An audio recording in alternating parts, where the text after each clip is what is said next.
So, you want to change careers? A personal website can help you do it. And here's how to create one using Squarespace's website building tools. But before you start, you'll need to do your research. Researching other people's websites will not only give you design inspiration, but it will also show you what type of experience those working in your ideal role have. Next, consider your personal brand. Creating a website is a great way to put out a cohesive personal image. Use a template with a design that reflects your personality and is appropriate for the industry you want to break into.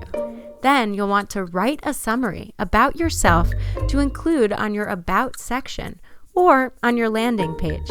The summary may be the only thing someone reads on your site, so make sure it tells them who you are and the type of work you want to do.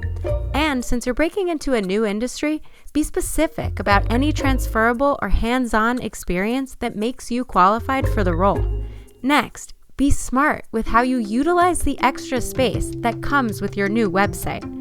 Unlike a standard paper resume, you can dedicate separate pages to the different sections of your resume website. This is a great way to expand on your experience and go into detail about relevant projects.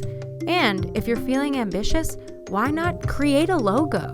A logo can really unify your personal brand and help you stand out from the crowd. A great place to start is Squarespace's free logo maker, where you can create one in minutes. It really is that easy to build a beautiful Squarespace website for your professional career and beyond. So, happy job hunting!